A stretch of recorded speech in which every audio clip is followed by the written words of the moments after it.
'Tis paper, being printed, doth reveal th eternal testament of all our weal in paper is recorded the records of the great all-creating Lord of Lords upon this weak ground, strongly is ingrained the means how man was made, and lost, and saved, books patriarchal, and prophetical, historical, or heavenly mystical, evangelic, and apostolical, writ in the sacred text, in general much hath the Church, our mother, propagated by venerable fathers' works translated Saint Jerome, Gregory, Ambrose, Augustine, Saint Basil, Bernard, Cyprian, Constantine Eusebius, Epiphanius, Origen, Ignatius, and Lactantius, Reverend men good Luther, Calvin, learned Zwinglius, Melanchthon, Beza, Oecolampadius. All these, and a world more than I can recite their labors would have slept in endless night, but that in paper they preserved have been to instruct us how to shun death,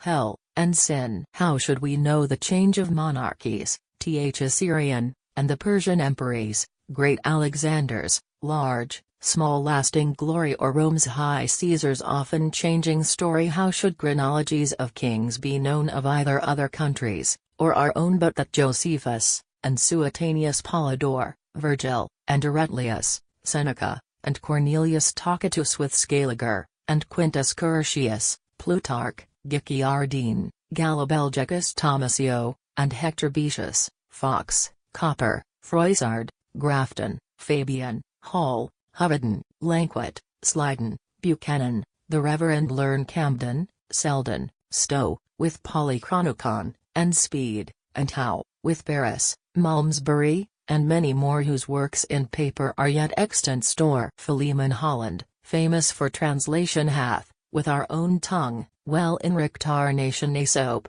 and Aristotle, Pliny, Plato, Pythagoras, and Cicero, and Cato, Du Bartas, Ariosto, Martial, Tasso, Platus, and Homer, Terence, Virgil, Naso, Franciscus Petrarch, Horace, Juvenal, philosophers, and excellent poets all or orators, historians, everyone in paper made their worthy studies known. Whoever went beyond our learned king, whose art throughout the spacious world doth ring such a divine, and poet, that each state admires him, whom they cannot imitate, in paper. Many a poet now survives, or else their lines had perished with their lives. Old Chaucer, Gower, and Sir Thomas More, Sir Philip Sidney who the laurel wore, Spenser, and Shakespeare did in art excel, Sir Edward Dyer, Greene, Nash, Daniel Sylvester, Beaumont, Sir John Harrington, forgetfulness their works would overrun, but that in paper they immortally do live in spite of death,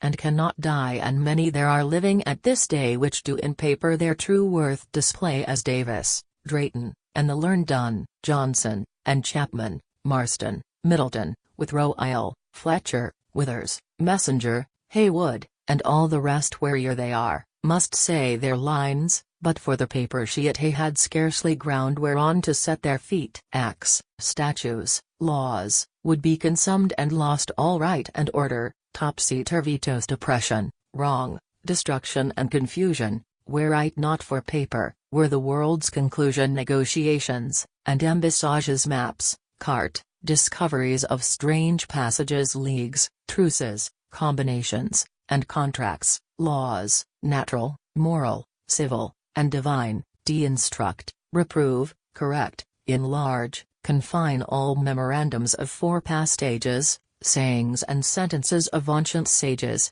astronomy, and physic much renowned, the liberal arts rules, maxioms, or ground, the glory of Apollo's radiant shine, supporter of the sacred sisters nine, the Atlas, that all histories doth bear throughout the world, here, there, and everywhere. All this and more is paper, and all this, from fruitful hemp seed still produced is,